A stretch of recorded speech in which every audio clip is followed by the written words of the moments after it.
Juan Domingo Perón llegó al poder en 1946, tras derrotar al radicalismo en una ajustada elección nacional. Desde ese momento, Perón puso en marcha una profunda reforma social que transformó a la Argentina. Esa transformación desató fuerzas políticas que implicaron, 9 años más tarde, su caída de los balcones de la Casa Rosada. Los transeúntes fueron sorprendidos por la presencia de aviones que, según la versión oficial, volarían para rendir homenaje al Libertador. El exmandatario, según trascendió después, sabía desde horas antes que aquellos aviones no iban a volar para rendir homenaje, sino para bombardear la Casa de Gobierno, de no presentar él en el término fijado su renuncia. La Revolución Libertadora ocupó el poder y Perón marchó a un exilio que se alargaría por 18 años.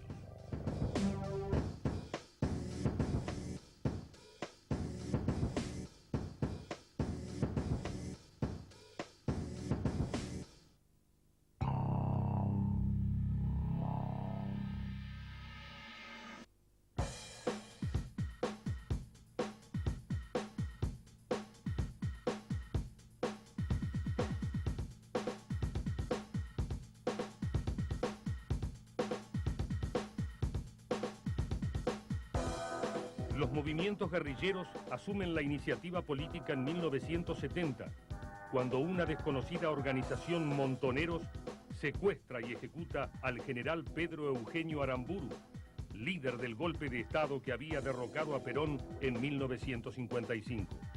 Eran un puñado de jóvenes nacionalistas que exigían el regreso del general y que protagonizarían un fenómeno político sin antecedentes en la República Argentina.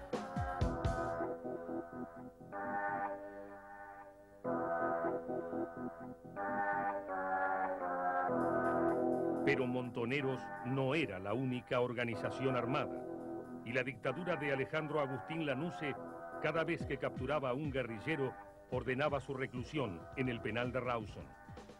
El 15 de agosto de 1972, 25 presos políticos se fugan e intentan abordar un avión que los dejaría en Santiago de Chile. La operación se cumple parcialmente y 19 guerrilleros quedan en manos de los militares que se preparaban para desatar una masacre. ¿Todo salió como fue planeado o esto fue un poco así víctima de las circunstancias?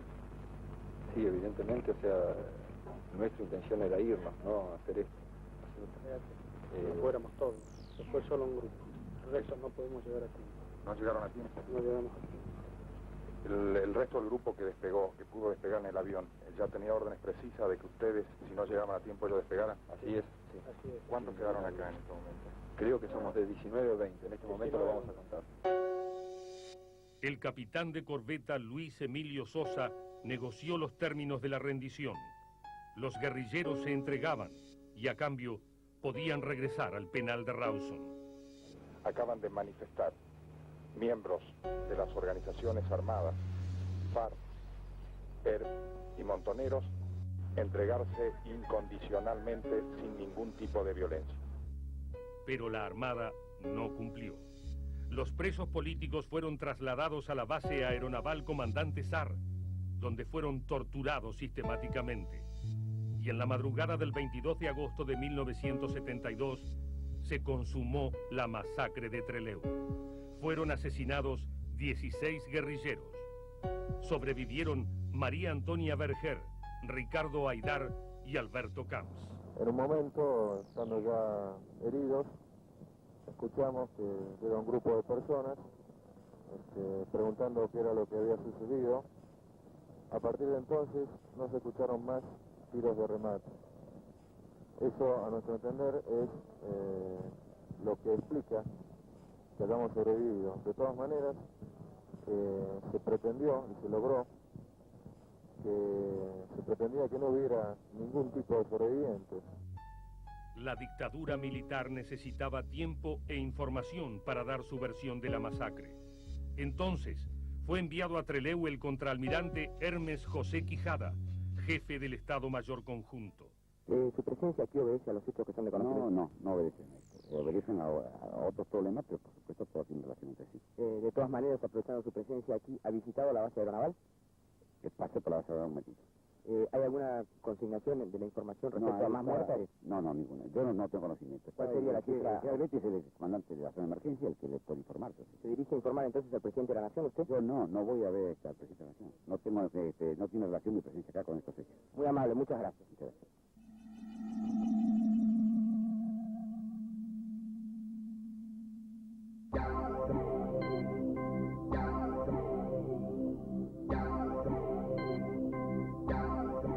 En esos días, el peronismo estaba protagonizando un sinuoso proceso político.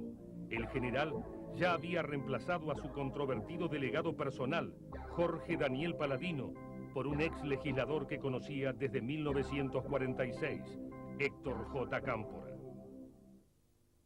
En el hall central del Aeropuerto Internacional de Ezeiza nos suenan bombos y cánticos muy particulares para una despedida. Despedida a gremialistas que viajan hacia Madrid para entrevistar a Juan Domingo Perón. Coincidentemente está anunciado el viaje del representante personal del expresidente, doctor Héctor J. Cámpora.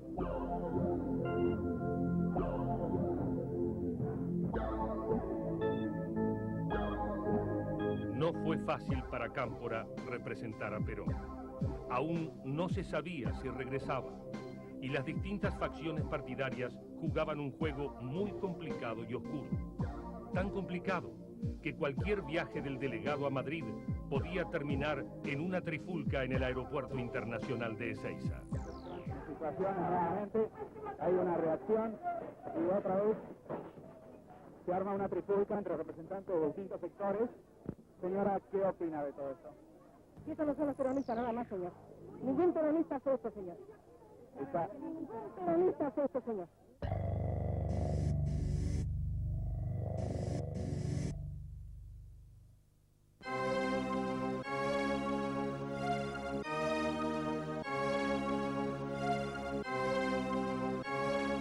Mientras tanto, el general estaba ansioso. Quería volver, aunque se sentía acosado por la dictadura de Lanusse, y apostaba a Cámpora, que no dormía por las presiones secretas y públicas que recibía de Perón. Cuando usted puede va a regresar a la Argentina. Acá está el que manda en eso. Usted no puede darnos una fecha exacta. No puedo, hijo, porque eso no depende solamente de mí, depende de muchas circunstancias. Y eso, allá están los órganos que aprecian esas circunstancias. Y cuando yo me diga, venga, yo voy.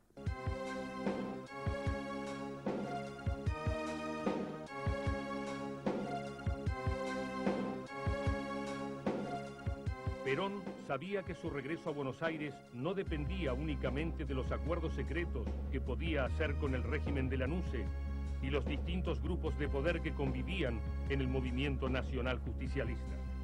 El general conocía la importancia de los medios de comunicación y era capaz de contestar cualquier pregunta si ello implicaba aparecer en todos los televisores de la Argentina.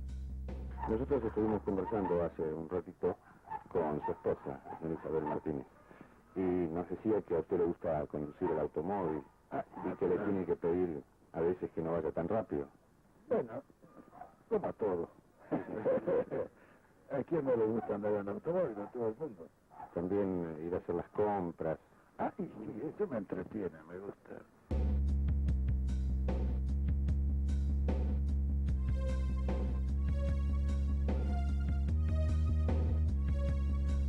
El general Lanusse pretendía perpetuarse en el poder, y su estrategia de enfrentamiento consistía en asegurar que Perón jamás abandonaría su exilio en Madrid.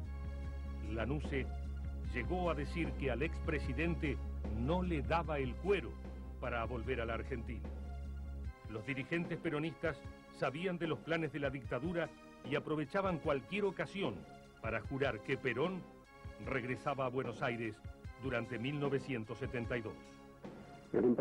Hasta ahora siempre se usó la expresión retorno de Perón. ¿Por qué ahora ustedes utilizan la expresión regreso de Perón? ¿Qué diferencia hay? Sencillamente que retorno puede rememorar el episodio frustrado de 1964, entonces pensamos que es más caro a la masa peronista y al general Perón y a nosotros mismos emplear el término regreso, que se producirá es el regreso, aunque usted no me pregunte, yo se lo digo, con absoluta certeza se producirá en el curso de 1972, es decir, antes del 31 de diciembre de 1972, el general Perón estará con nosotros en la Argentina.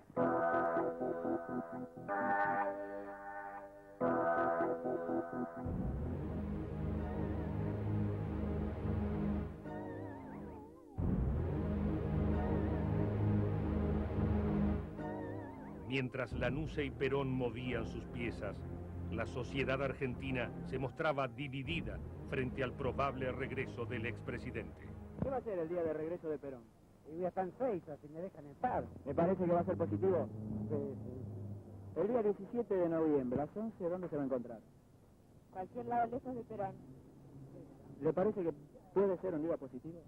Un día desgraciado va a ser, desgraciadamente. ¿Por qué? ¿Y porque vuelve Perón? ¿Le parece poco?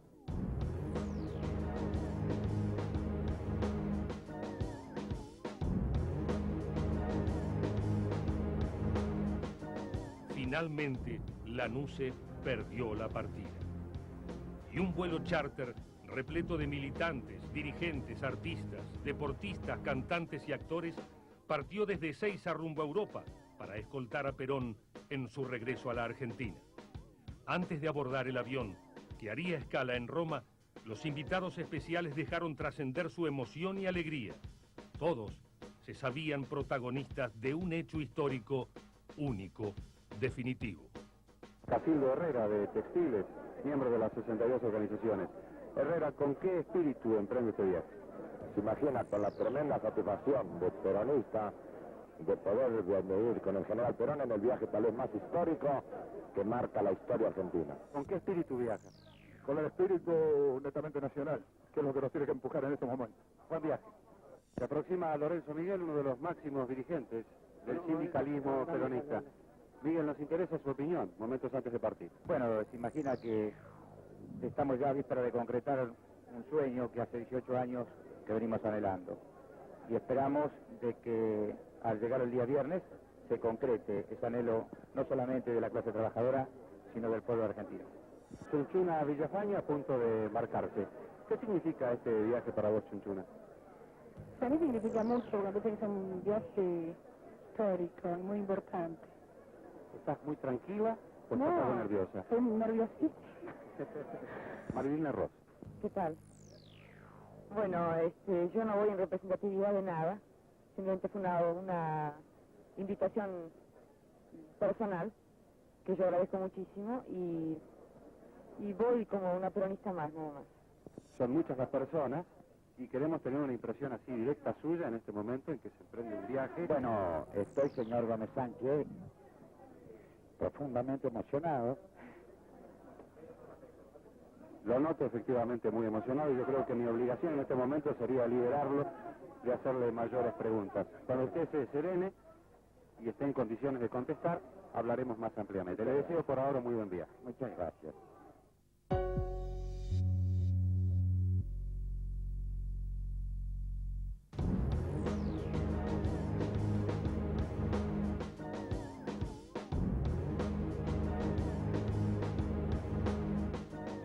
Antes de volver a Buenos Aires, Perón hizo una breve escala en Roma.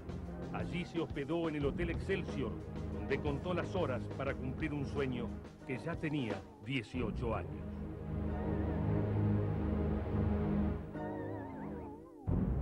El general Lanusse vivió el regreso de Perón como una derrota del régimen y de su propio liderazgo de las Fuerzas Armadas.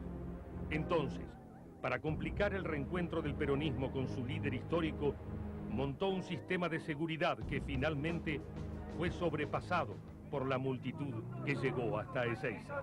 Lo que ustedes me pueden decir, yo los conozco porque lo he vivido. Yo he sido peronista igual que ustedes y he estado detrás de ustedes.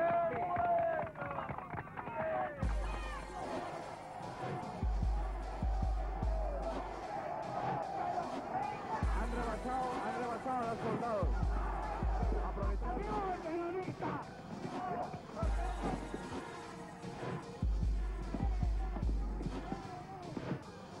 A punto de aterrizar en Buenos Aires, mientras los militantes eran reprimidos por el ejército, Isabel Perón lloraba y pedía un poco de paz.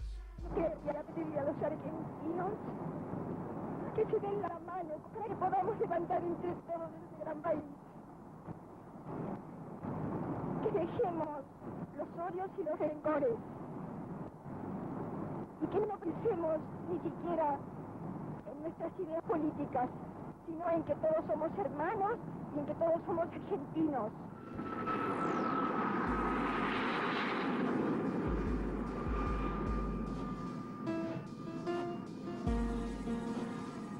En la mañana del 17 de noviembre de 1972, Perón llegó a la Argentina. El general descendió del avión protegido por el paraguas del sindicalista José Ignacio Rucci y rodeado por la seguridad que cumplía las órdenes del secretario José López Rega. Lanusse no quería que su enemigo político abandonara el aeropuerto de Ezeiza. Ya había perdido la batalla, pero se negaba a reconocer la derrota. Finalmente, Cámpora denuncia a los periodistas que la dictadura tenía preso al general. Pero el Movimiento Nacional Peronista manifiesta y denuncia ante la opinión pública que en este momento el general Perón está preso.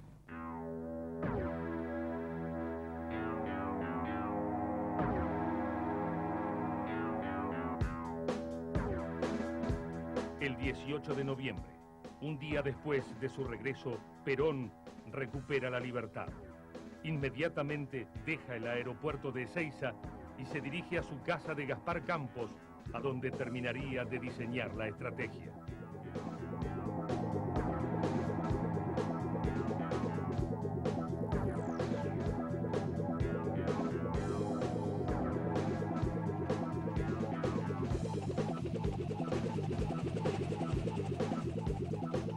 En Gaspar Campos, una casa de 2 plantas ubicada en Olivos, fueron a vivir Perón, López Rega e Isabelita, que aparecía locuaz, sonriente, histérica.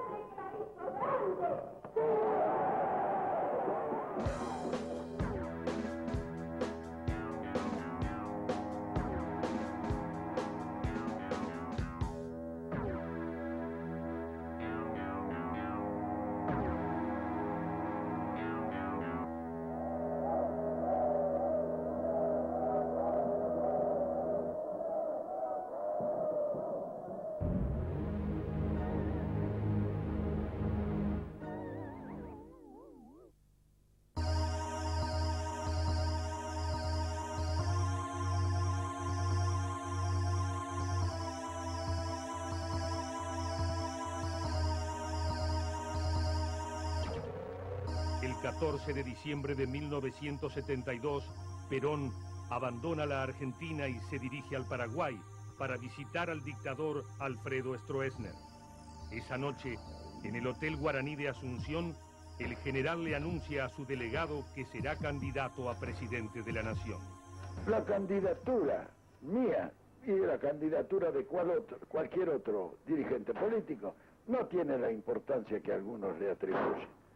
Lo importante es que nos pongamos todos a trabajar, cualquiera sea el que le toque un cargo u otro cargo.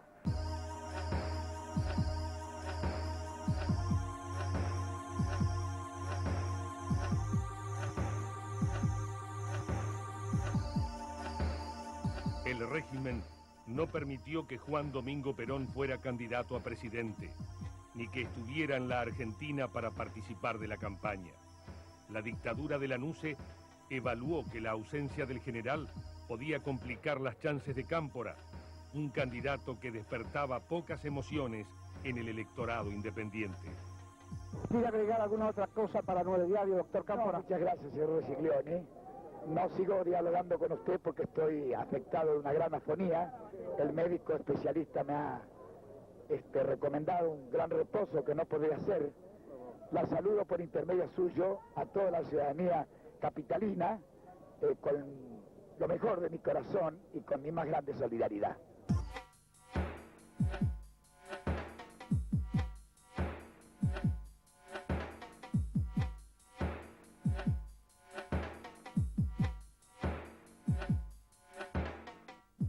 Cámpora sabía que era la oportunidad de su vida y no la iba a desaprovechar.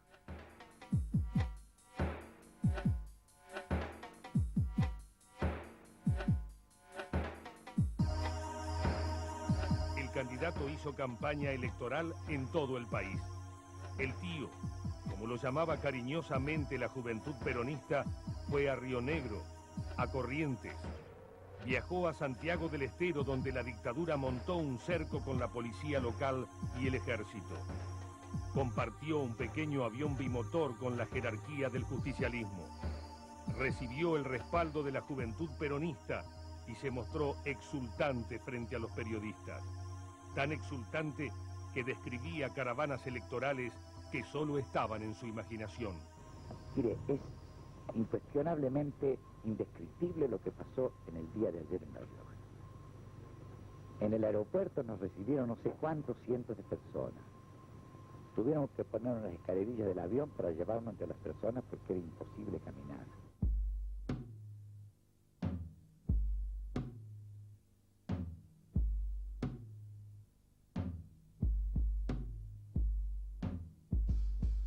La campaña cerró con un acto masivo en la cancha de Independiente.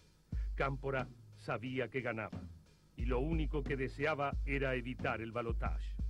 El candidato peronista pensaba que ahí podía consumarse la traición de la dictadura militar.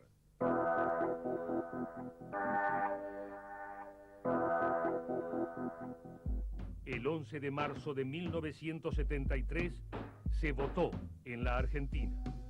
El peronismo ya no estaba proscripto. La dictadura militar agonizaba.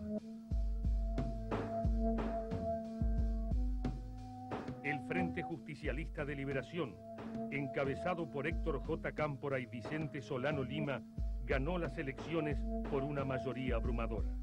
El Frejuli obtuvo el 49% de los votos, mientras que el radicalismo sumaba cerca del 21% de los sufragios, con la fórmula integrada por Ricardo Balbín y Eduardo Gamón.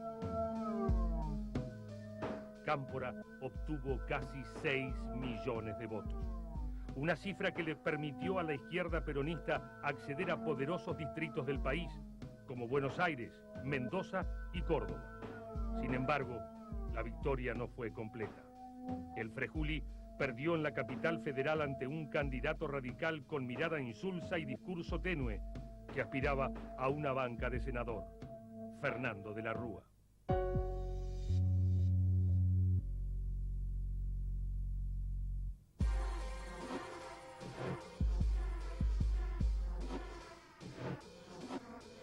Cuando comprendió que había ganado las elecciones, Cámpora fue hasta la Confederación General del Trabajo. Allí, rodeado del poder sindical, el candidato anunció que ya era el presidente electo y que se iba a encontrar con Lanusse para negociar la transición democrática.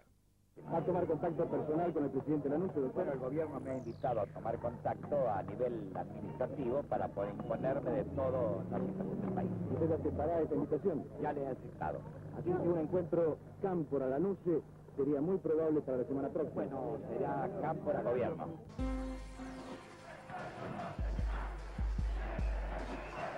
Alrededor de 200 personas se han acercado hasta aquí y nadie las esperaba, ni siquiera los dirigentes del Frente Justicialista de Liberación. Habían pasado 18 años desde los tiempos del General y el Balcón, que no se apropiaban de la calle, de la historia. Cámpora al gobierno, Perón al poder.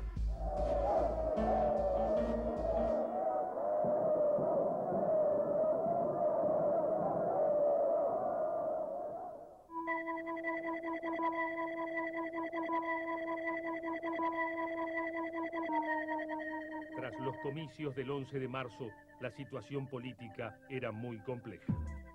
La dictadura pretendía una retirada ordenada, sin sobresaltos, mientras que Cámpora tenía que hacer malabares para satisfacer las exigencias de Perón, de los montoneros y de los distintos aliados que habían permitido su triunfo electoral. Pero las complicaciones no terminaron aquí. La guerrilla seguía operando, al margen de los tiempos políticos que implicaban una tregua entre la dictadura y las organizaciones armadas.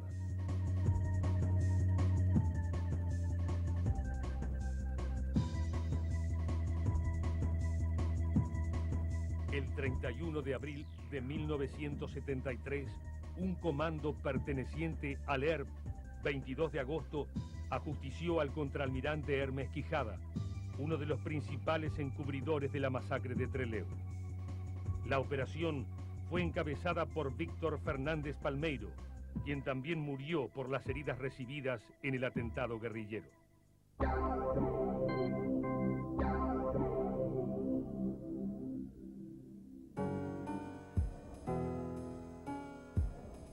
Aunque ya era presidente electo y pasaba las horas esquivando las zancadillas del régimen y las conspiraciones de sus propios compañeros políticos, Cámpora no abandonaba sus giras proselitistas.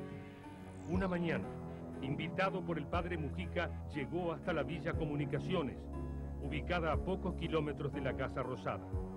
Cámpora caminó por las calles de barro, saludó a la gente que ponía los dedos en B y prometió terminar con todas las villas de emergencia. ¡Cámpora y Perón, sin solo corazón! ¡Cámpora y Perón, sin solo corazón! ¡Cámpora y Perón, sin solo corazón! He creído, porque lo siento así, que tengo que interiorizarme de este problema que tiene la Argentina, que es la constitución de estas villas, que para mi concepto, y ojalá, le pido a Dios, que durante mi gobierno puedan ser ellas superadas totalmente.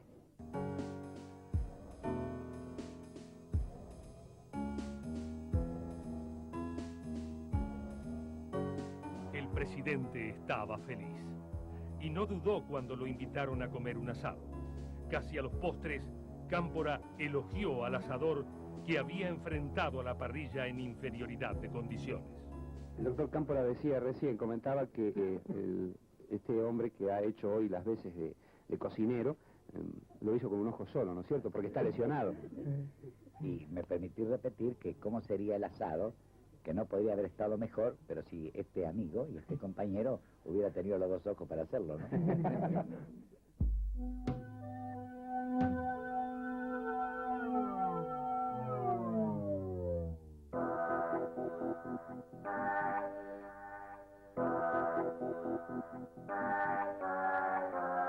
A medida que se acercaba el 25 de mayo de 1973, la revolución argentina terminaba de perder influencia y poder en la sociedad. Estaba en retirada. Había derrocado a Arturo Illia en 1966 y ya nada quedaba de la arrogancia de Juan Carlos Onganía, la confusión de Roberto Levingston y la ambición de Alejandro Agustín Lanusse. Ahora la calle pertenecía a la gente y Cámpora aprovechaba esa inercia popular para mostrarse y sonreír, como en la noche del 24 de mayo de 1973, que concurrió a la avant-première de la película Juan Moreira, dirigida por Leonardo Fabio. He querido venir a honrarlo al compañero Fabio, que sé que es el que ha hecho un gran esfuerzo y está compensado a través de la expectativa pública que su película ha despertado, a través de un consenso público que la ha aprobado como una, si no más, la mejor película.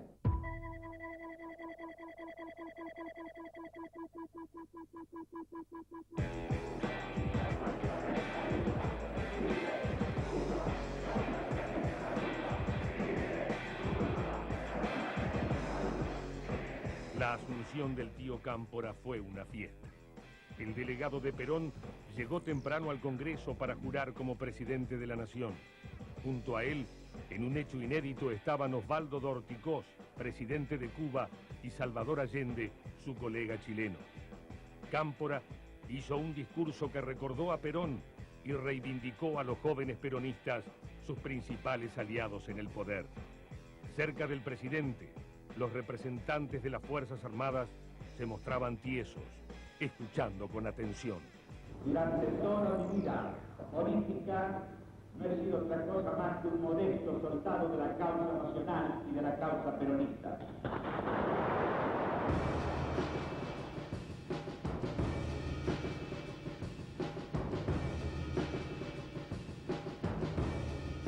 pocas cuadras del Parlamento, la fiesta continuaba. No había protocolo oficial ni orden castrense, solo pasión popular. La gente estaba cantando la marcha peronista, pese a las provocaciones del ejército y a la represión con gases lacrimógenos y balas de goma. La Plaza de Mayo era el corazón de la Argentina.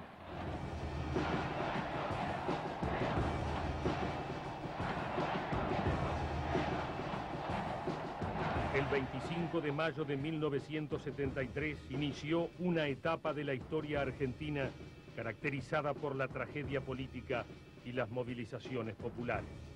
Ese día hubo tanta pasión que el padre Mujica prefirió quedarse unos minutos más en la Plaza de Mayo antes de entrar rápidamente a la Casa Rosada, a donde el delegado de Perón terminaría de convertirse en presidente de la nación.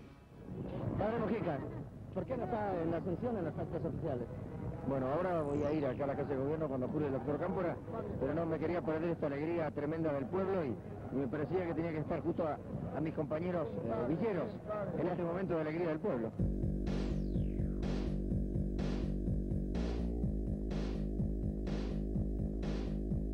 El Salón Blanco desnudó los contrastes de la entrega de poder.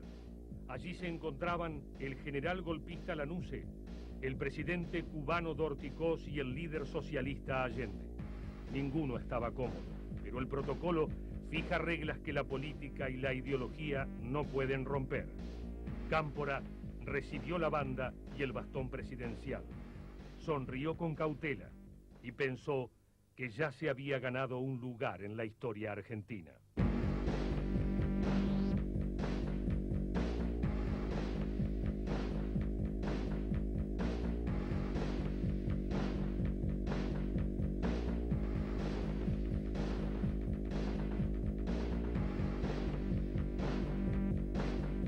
Afuera, en la Plaza de Mayo, la gente era protagonista de la historia. Recordaron a Lanusse cuando vieron que un helicóptero se alejaba de la Casa Rosada y gritaron a morir cuando Cámpora salió al balcón. La fiesta terminaba. ¡Esta fiesta del pueblo argentino! ¡Auténticamente del pueblo argentino!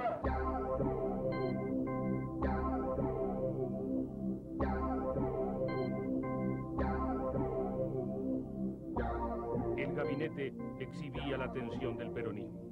José López Rega, el secretario privado de Perón, había jurado como ministro de Bienestar Social, y Esteban Rigui, amigo personal de Cámpora, como ministro del Interior.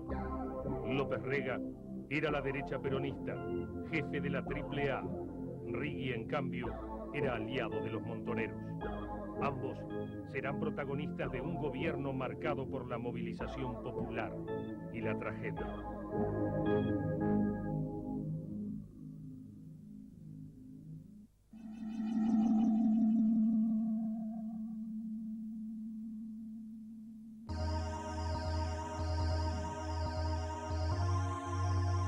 En la cárcel de Devoto estaban detenidos los presos políticos y los guerrilleros que habían enfrentado a la dictadura del general Lanusse.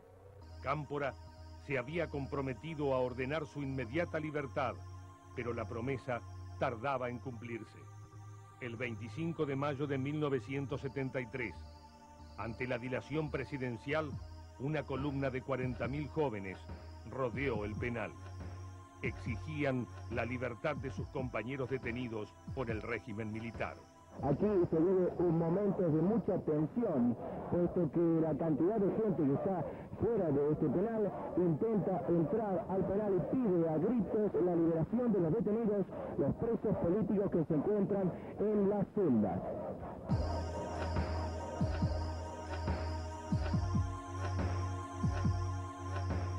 En el penal, la situación estaba fuera de control. Los presos comunes habían provocado un incendio, mientras que los presos políticos ya tenían la libertad necesaria para subir hasta la terraza de Devoto e informar a la manifestación qué estaba sucediendo. Les informamos, como posición de las organizaciones Montoneros y PAR, que en este momento se está gestionando a nivel de la Presidencia de la Nación nuestra libertad inmediata. El gobierno no quería conceder los indultos y ordenar la libertad de los presos políticos. Consideraba que era una decisión que debía hacerse a través de una ley de amnistía votada por el Congreso. Entonces, ante la reticencia de Cámpora, el gobierno propuso una tregua a los presos políticos. No hubo caso. Ellos querían salir de Devoto esa misma noche. Un reto más de tregua, una tregua que nuestro pueblo y su vanguardia armada revolucionaria no está dispuesta a concederle. Compañeros, ninguna tregua al ejército opresor, ninguna tregua a las empresas explotadoras. ¡Viva la unidad de las organizaciones armadas revolucionarias! Frente a la negativa de los presos políticos y a la presión de las 40.000 personas que estaban afuera, el gobierno envió a Juan Manuel Abal Medina, secretario general del Consejo Nacional Justicialista. Desde la cárcel, Abal Medina se comunicó con Cámpora para explicarle que el penal estaba al borde del estallido popular. Aparentemente él se ha comprometido en estos momentos, me acotan a que el indulto salga de inmediato.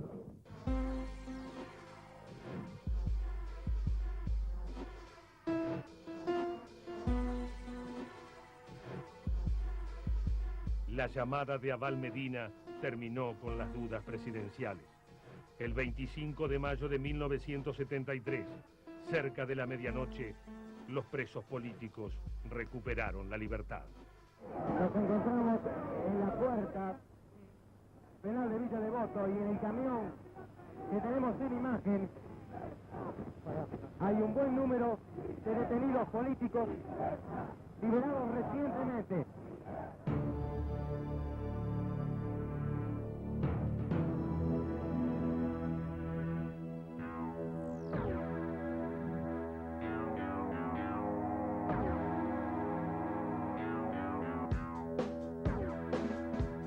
En apenas 48 horas de gobierno, Cámpora debió enfrentar una ola de ocupaciones de edificios públicos, bancos privados y medios de comunicación.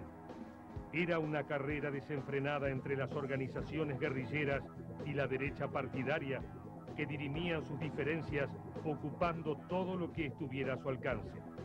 Para ambos sectores peronistas, la toma de instituciones públicas y privadas podía significar la derrota del enemigo político y un triunfo ante la opinión pública y los sectores más desprotegidos. Con la Comisión de la Defensa del Triunfo, el señor Horacio Truco nos va a explicar cuál fue el motivo por el cual fue ocupada la ciudad de los niños de la ciudad de La Plata. Bueno, haciendo un profundo análisis, las Comisiones de Defensa del Triunfo de Berizo, La Plata y Ensenada, las agrupaciones de base y las comisiones de movilización de la misma zona, consideraban de que un bien que había sido creado expresamente para los niños no podía estar en manos privadas, cuyo único fin era el lucro personal.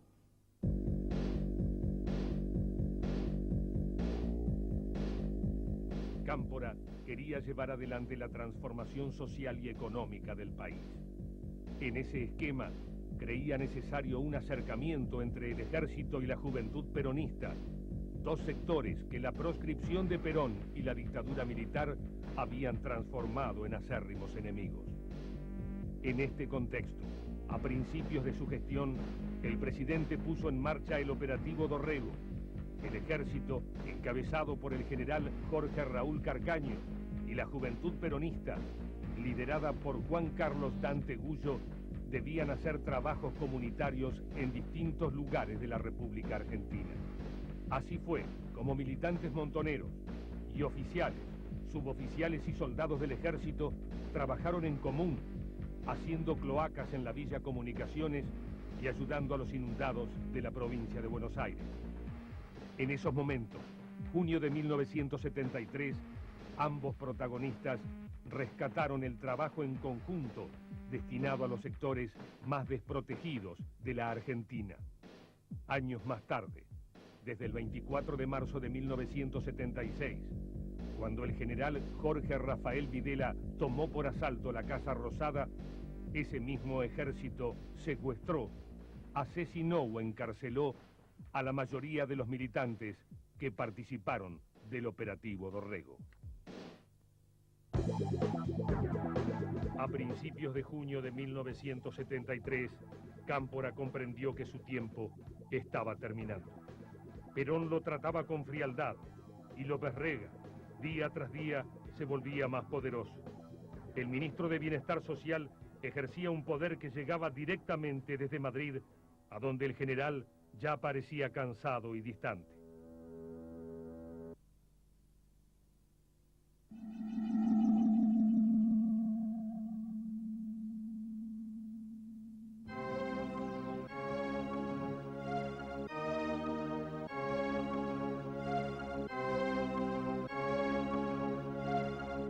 El miércoles 19 de junio de 1973, muy temprano en la mañana, Perón abandona definitivamente su residencia de Puerta de Hierro. Había pasado allí una etapa clave de su vida y ahora regresaba a Buenos Aires para ejercer el gobierno y el poder.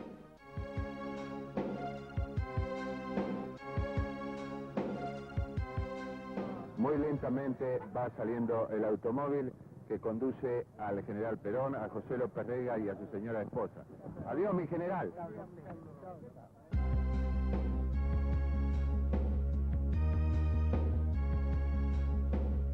Mientras Perón dejaba atrás su exilio, Cámpora pasaba sus horas más amargas.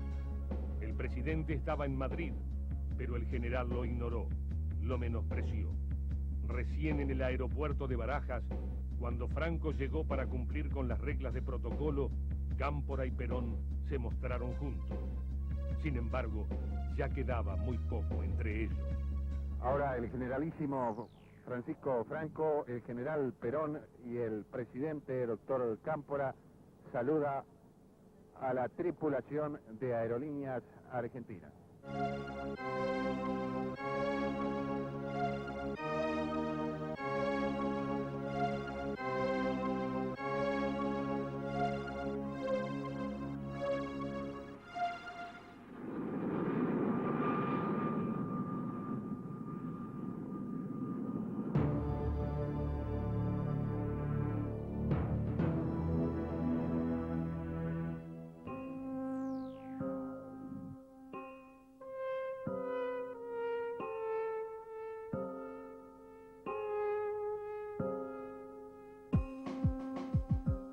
En Buenos Aires, el peronismo se preparaba para recibir a su líder histórico.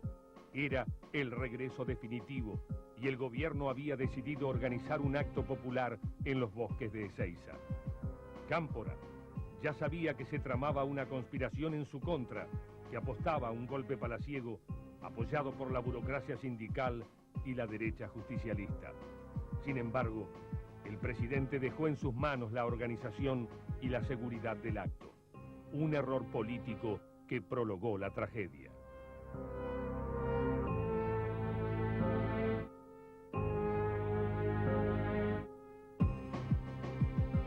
López Rega no estaba solo, ejercía el poder que Perón le delegaba.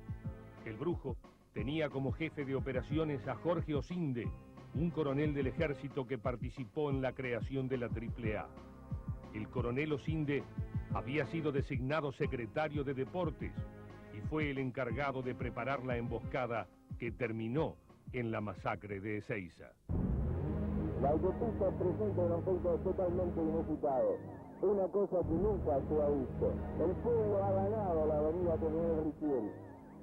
Sin embargo, ese 20 de junio de 1973 no hubo fiesta ni día peronista.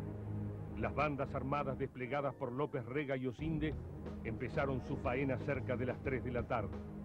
Esa tarde de junio, el aparato represivo asesinó a 13 militantes peronistas e hirió a otros 380. Los francotiradores actuaron sin contemplaciones. se sabían impunes y muy poderosos.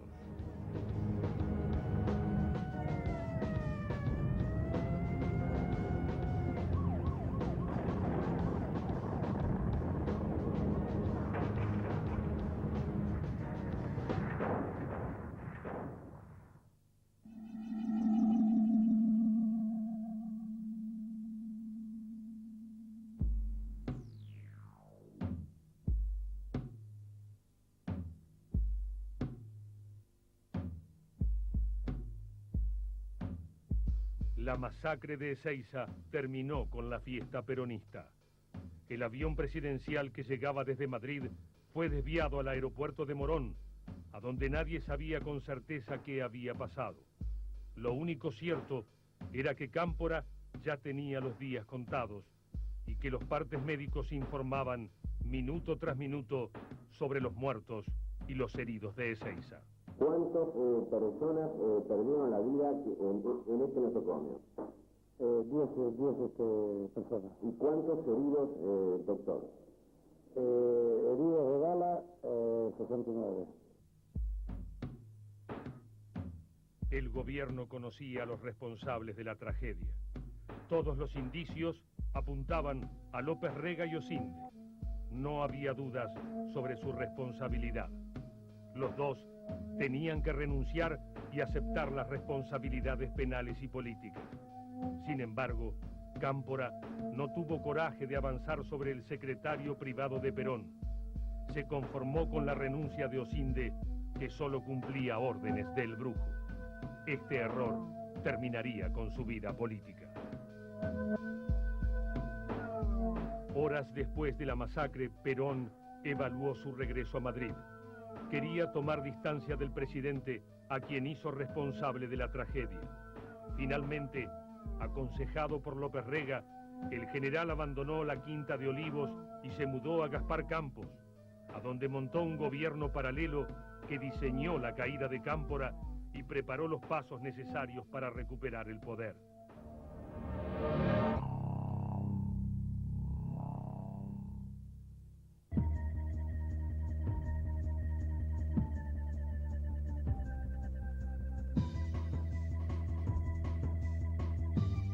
Unos días más tarde, mientras la conspiración en su contra tomaba volumen, Cámpora se encontró a solas con Perón. El general escuchó a su delegado y no hizo nada para detener un gesto político que abriría un nuevo capítulo en la historia argentina. Era el 4 de julio de 1973. Cámpora había presentado su renuncia. Perón ya tenía el gobierno y el poder. Estoy más orgulloso que nunca. Si alguna vez tuve orgullo, después de esta decisión, me siento más orgulloso y más consustanciado con la verdad, a la cual he tratado siempre de servir con toda honestidad. Cuando Cámpora decidió renunciar, también lo hizo el vicepresidente Vicente Solano Lima. Entonces, por la ley de acefalía, debía suceder el senador Alejandro Díaz Vialet, un abogado amigo de Cámpora. Perón no quería dejar el poder en manos de Díaz Vialet y presionó tanto que el senador oficialista debió salir rápidamente de viaje al exterior. Entonces, la presidencia de la Nación quedó en manos del diputado Raúl Lastiri, yerno de López Rega. El 13 de julio de 1973, Cámpora entregó la banda presidencial a Raúl Lastiri. Había triunfado la conspiración. Perón pretendía que Isabel heredara su poder cuando él ya no pudiera resistir a la muerte. Y Cámpora, el delegado, el tío para la juventud peronista, era un obstáculo. El general falleció el 1 de julio de 1974. Isabel llegó al gobierno y la ilusión de una sociedad más justa terminó para siempre.